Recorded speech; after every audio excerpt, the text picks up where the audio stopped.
다 함께 성경 봉독하겠습니다. 사무엘상 20장 17절 23절 말씀입니다.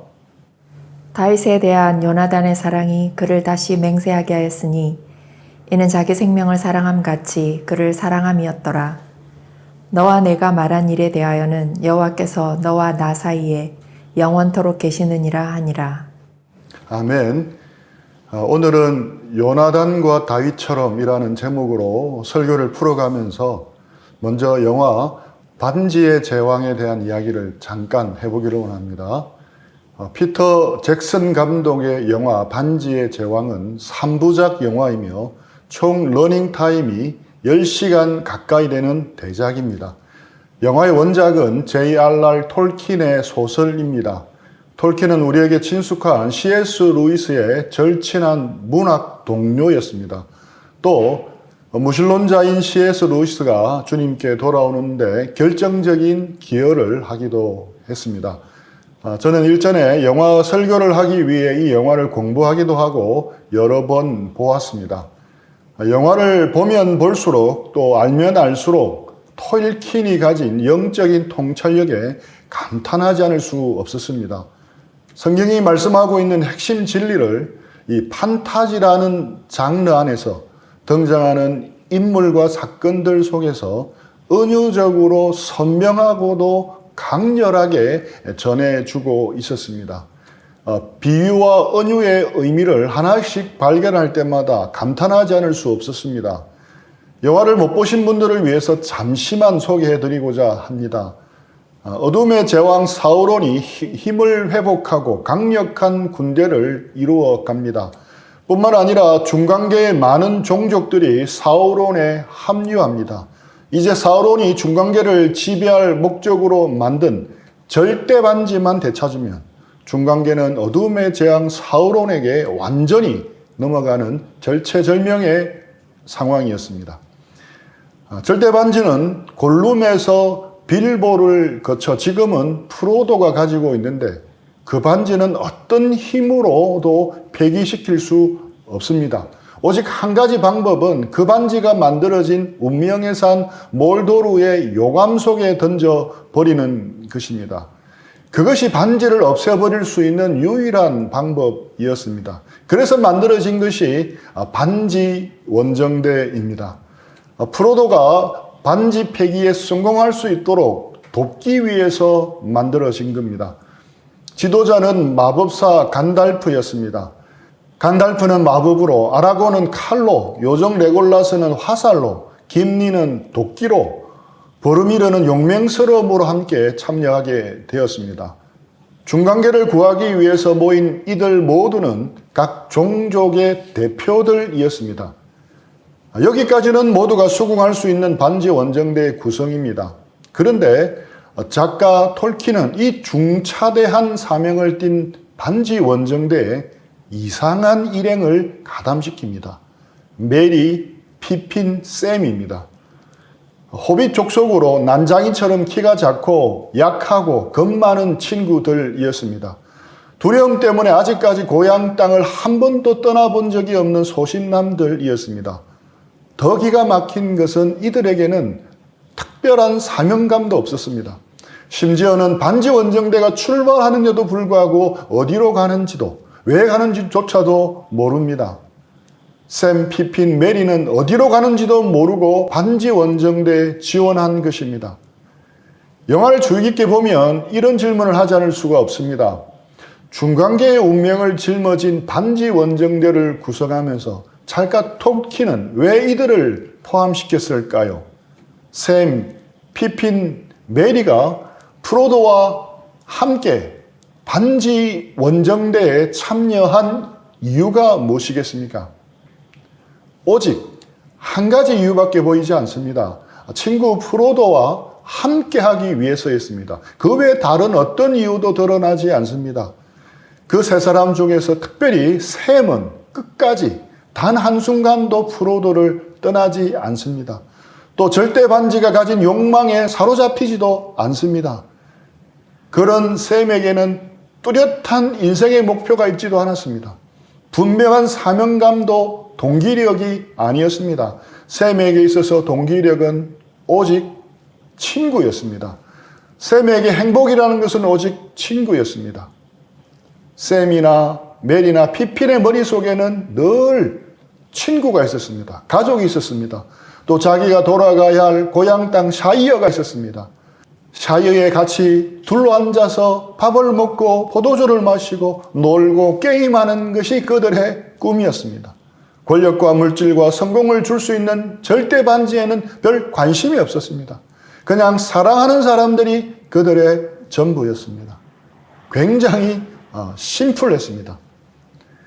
그런데 여기서 이 영화를 제대로 이해하려면 핵심 고리 역할을 하는 절대 반지를 짚고 넘어가야 합니다.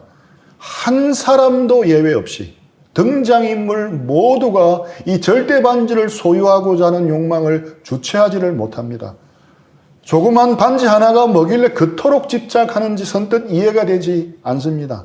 하지만 절대 반지를 쉬운 말로 바꾸면 납득이 됩니다. 절대 반지를 어떤 말로 바꿀 수 있겠습니까? 절대 권력입니다. 절대 반지는 절대 권력을 의미합니다. 모든 것을 내 마음대로 할 수 있는 힘입니다. 부와 명예와 모든 것을 내 마음대로 조종할 수 있는 것이 절대 권력입니다. 그래서 모든 사람이 예외 없이 집착하고 소유하고 싶어 하는 것입니다. 우리 인간 내면 밑바탕에서 기본적으로 꿈틀대는 욕망입니다. 그래서 이 절대 반지, 이 절대 권력을 소유하면 소유할수록 인생은 파탄되고 맙니다. 그것을 보여주는 핵심 캐릭터가 무엇입니까? 바로 골룸입니다. 건장한 청년 스미고를 괴상한 모습의 골룸으로 타락하게 만든 것은 절대 반지에 대한 집착 때문이었습니다. 10시간에 걸친 총 3편의 영화는 어떻게 끝이 납니까?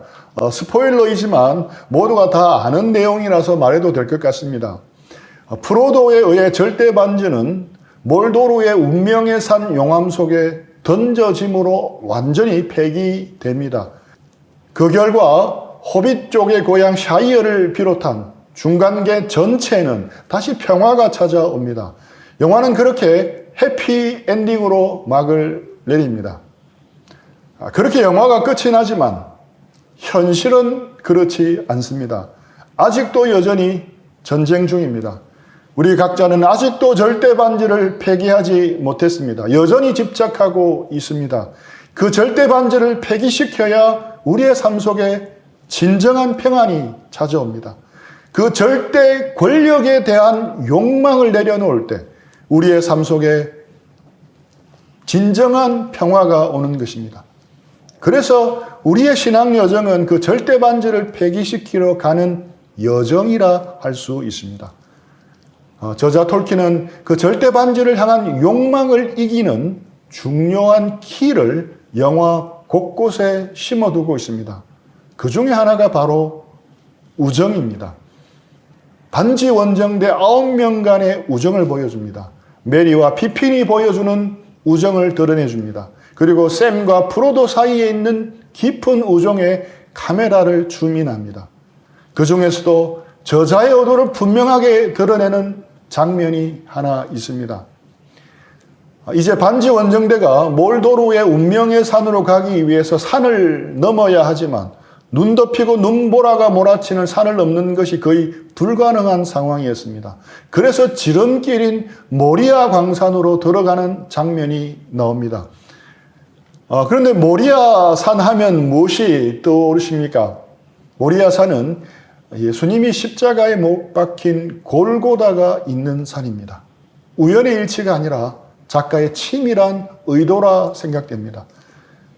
그러나 모리아 광산으로 통하는 거대한 입구 돌문은 봉인되어 있습니다. 그 문의 상층부에는 요정 엘프의 나라의 말로 글이 새겨져 있습니다. 간달프는 모든 길을 모아 엄숙하고 낮은 목소리로 고대의 주문을 외웁니다. 그러나 문은 열리지 않습니다. 간달프는 힘껏 문을 밀어보고 소리도 쳐보지만 문은 요지부동입니다. 가오가 서지 않습니다. 예상치 못했던 장애물이었습니다. 그때 프로도가 물에 새겨진 글귀 친구라고 말하고 들어가라를 되뇌어 봅니다. 그러다가 간달프에게 친구를 요정나라 말로 어떻게 부르냐고 묻습니다. 간달프가 마지못해 입을 열면서 말했습니다. 멜론. 그 말이 그의 입에서 나오자마자 거대한 문은 크르릉 소리를 내며 열립니다. 모르도로로 가는 지름길이 열렸는데 그 문의 암호가 바로 멜론, 즉 친구였습니다. 여기에는 저자 톨킨의 분명한 의도가 엿보입니다. 전하고 싶은 메시지를 심어 놓은 것입니다. 바로 오늘 설교의 주제이기도 합니다.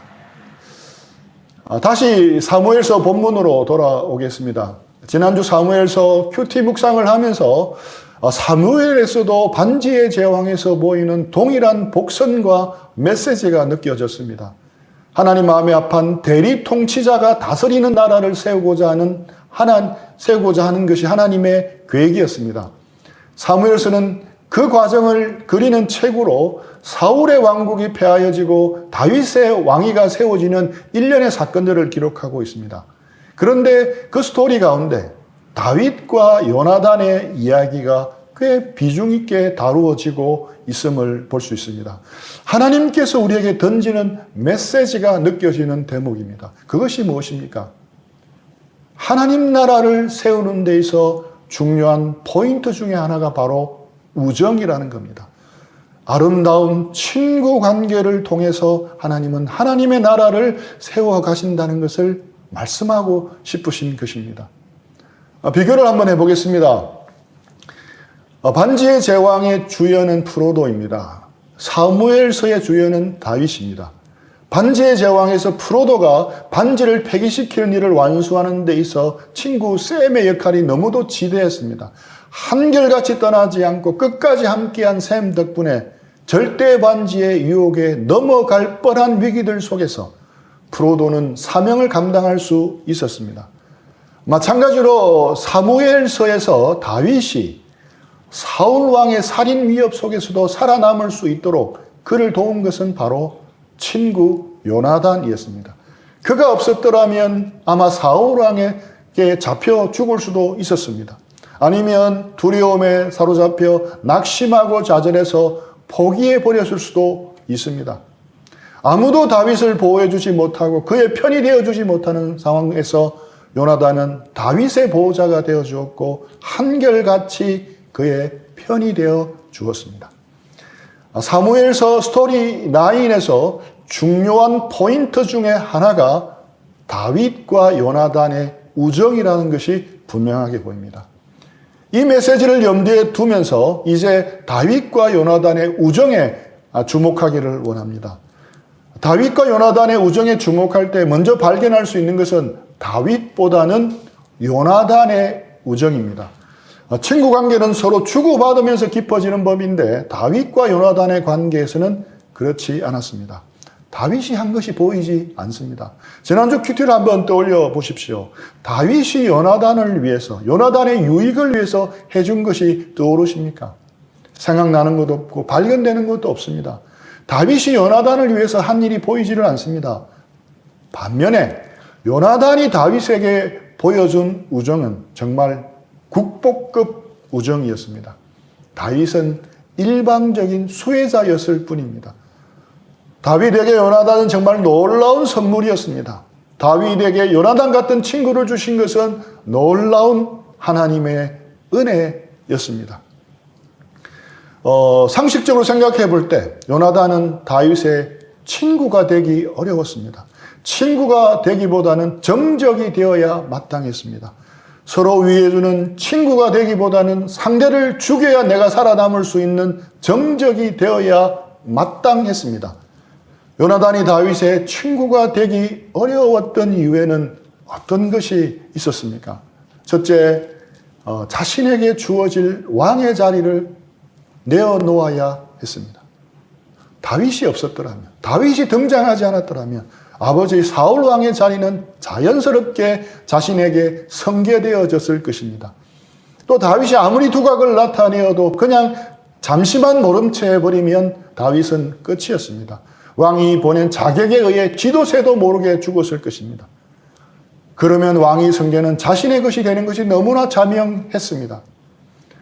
또 요나단이 왕이 되기에는 결격 사유가 보이지 않습니다. 요나단은 왕위를 이을 충분한 자격 요건을 잘 갖추었습니다. 대단한 믿음의 사람이었습니다. 패전이 확실되는 블레셋과의 전쟁에서 전세를 반전시킨 것은 그의 믿음의 역사 덕분이었습니다. 그와 무기던 자 단 두 사람의 믿음의 시도 덕분에 블레셋을 무찌를 수 있었습니다. 그는 하나님의 영광을 위해서 자신의 목숨까지 내놓았던 것입니다. 또 그는 능력도 있었습니다. 전쟁에도 능했고 리더십도 있었습니다. 아버지 사울 왕과는 달리 사리 분별에 뛰어났고 올바른 심지를 가졌습니다. 또한 경험도 있었습니다. 양치는 목동에 일만 했던 다윗과는 달리 그는 어렸을 때부터 왕궁에서 자랐고 군 지휘관을 하면서 실제적인 나라 정사와 군 통솔권에 대한 경험도 풍부했습니다. 이렇게 충분한 자격을 가지고 있었으면서도 따놓은 당상 같은 왕의 자리를 그는 내어준 것입니다. 둘째, 그는 시기와 질투심에 사로잡히기 쉬웠을 것입니다. 다윗이 나타나기 전까지 요나단이 주연이었습니다. 블레셋을 무찌르는 데 있어서 혁혁한 공을 세웠기 때문입니다. 대단한 역사였습니다. 그런데 갑자기 다윗이 나타났습니다.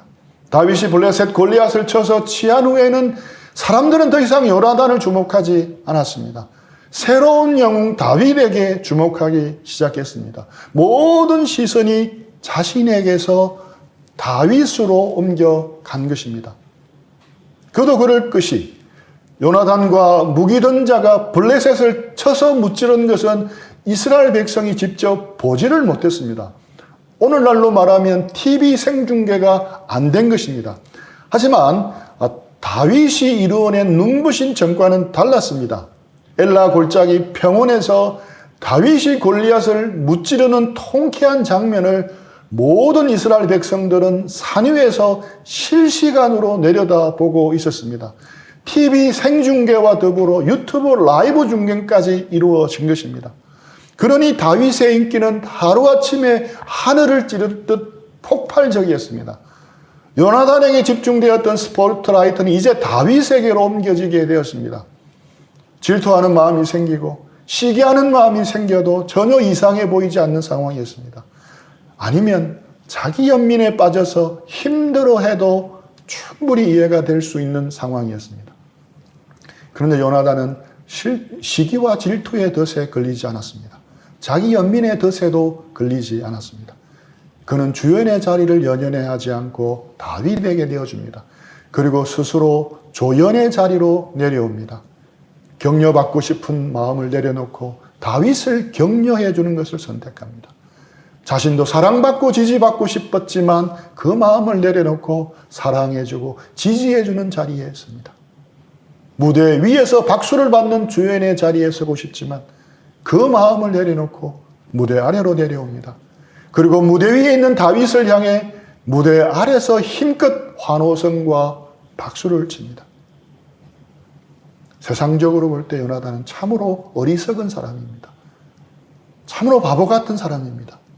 이런 요나단의 모습에서 우리는 예수님의 모습이 보입니다. 우리를 위해서 성육신하시고 십자가 지심으로 우리를 하나님의 자녀까지 높이신 우리 주님의 모습이 겹쳐서 보입니다.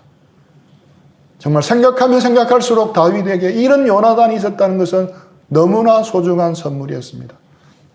그는 살해당할 위기에 처해 있었습니다.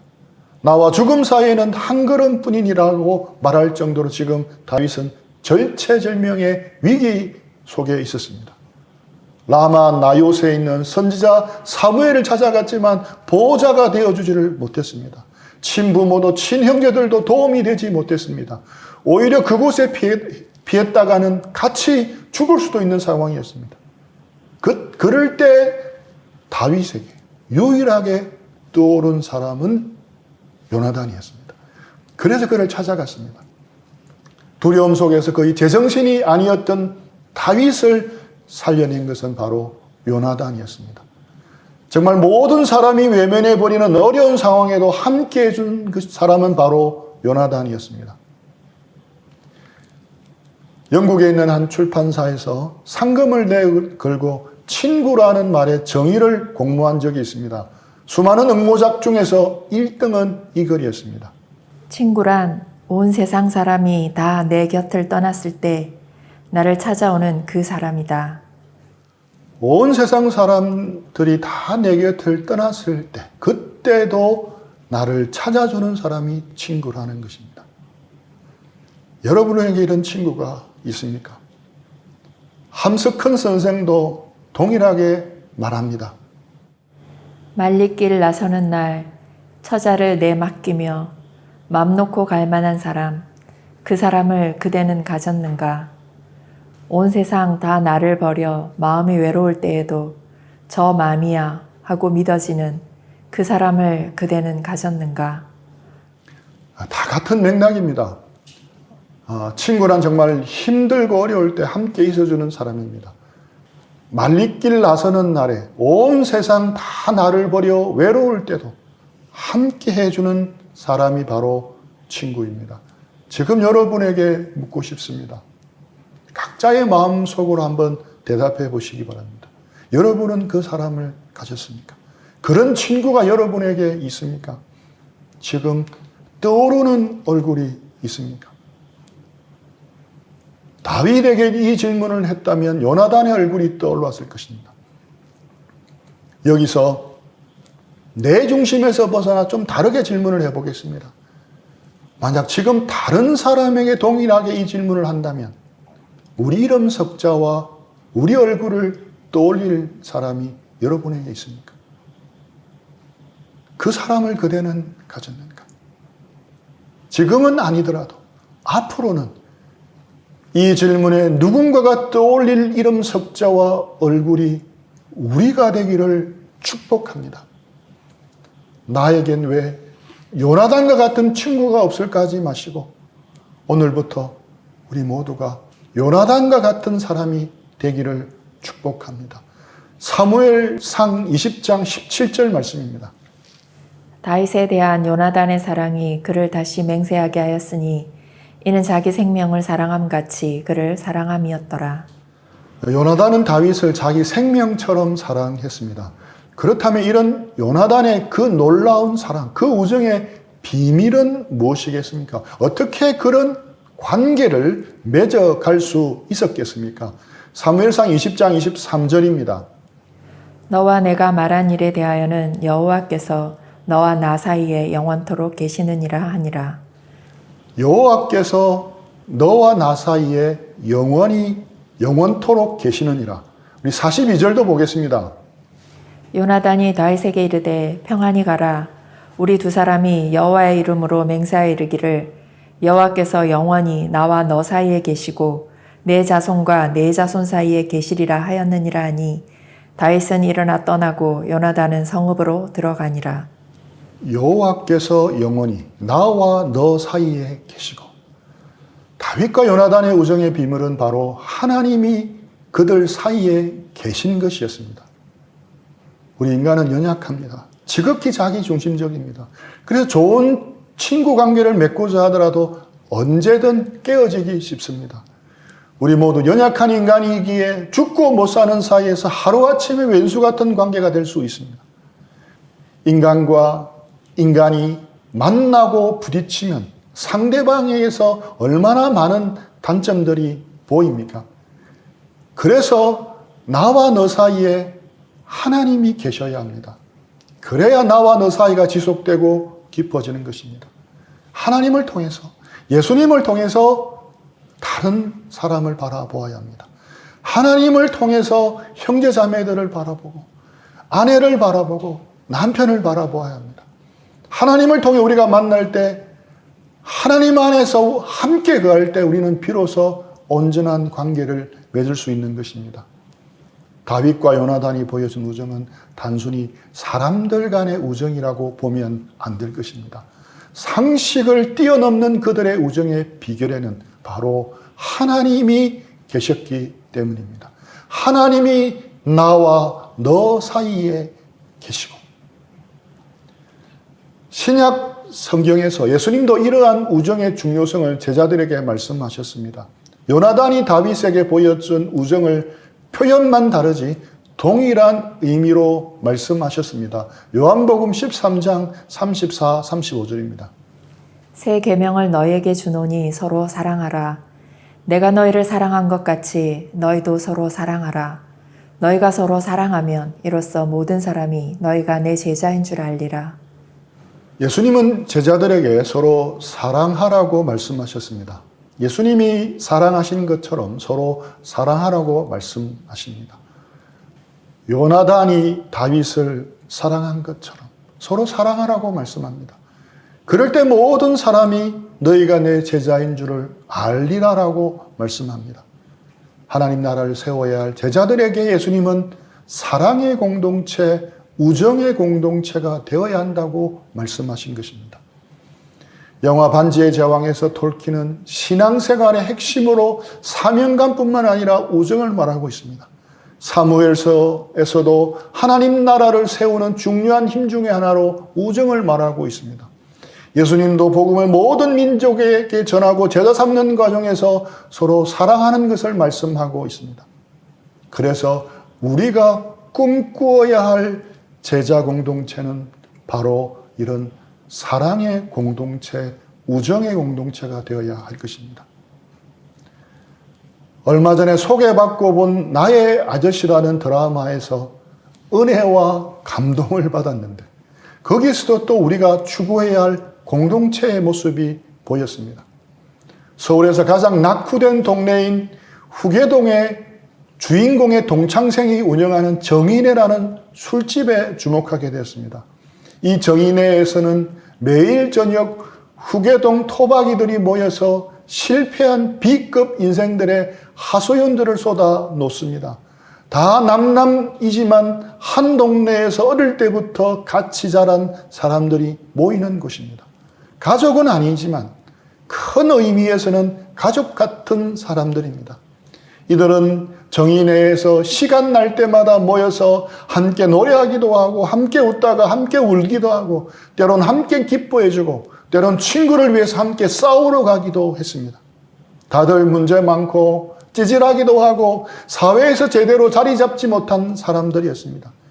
이들이 모여 서로가 서로를 지탱하여 버티게 해주는 곳이 바로 정인회였습니다. 술 대신 성령님으로 말씀으로 채워진다면 정인회의 모습이 바로 예수님이 꿈꾸셨던 교회 공동체가 아닌가 하는 생각을 해봤습니다. 지금 우리의 모습과는 거리가 있지만 그래도 앞으로 우리 공동체가 그런 공동체가 되었으면 합니다. 유한진 작가의 글처럼 저녁을 먹고 나면 허물 없이 찾아가 차 한 잔 마시고 싶다고 말할 수 있는 친구 같은 공동체. 입은 옷을 갈아입지 않고 김치 냄새가 좀 나더라도 흉보지 않을 친구 같은 공동체. 비 오는 오후나 눈 내리는 밤에도 고무신을 끌고 찾아가도 좋을 친구 같은 공동체. 밤늦도록 공허한 마음도 마음 놓고 열어볼 수 있고 악의 없이 남의 이야기를 주고받고 나서도 말이 날까 걱정이 되지 않는 친구 같은 공동체. 영혼을 꿈꾸도록 서로 돕는 진실한 친구 같은 공동체. 우리 공동체가 이런 친구 공동체가 되었으면 합니다. 이것이 우리가 꿈꾸는 행복한 제자 공동체의 모습이라 생각합니다. 저는 사람들과 편안하고 끈끈한 관계를 맺는 일에 서툽니다. 잘 놀 줄도 모릅니다. 사람들과 잘 어울리는 것도 서툽니다. 하지만 우리 가운데는 그런 은사를 가진 형제자매들이 있어 너무 감사하게 생각하고 있습니다.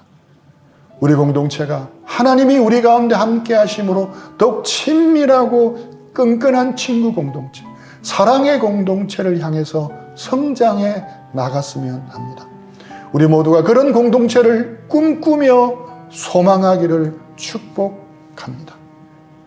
그리고 그런 공동체를 꿈꾸며 우리가 지금 현재 내디딜 수 있는 작은 한 발자국이 무엇인지 각자 스스로에게 질문해 보았으면 합니다.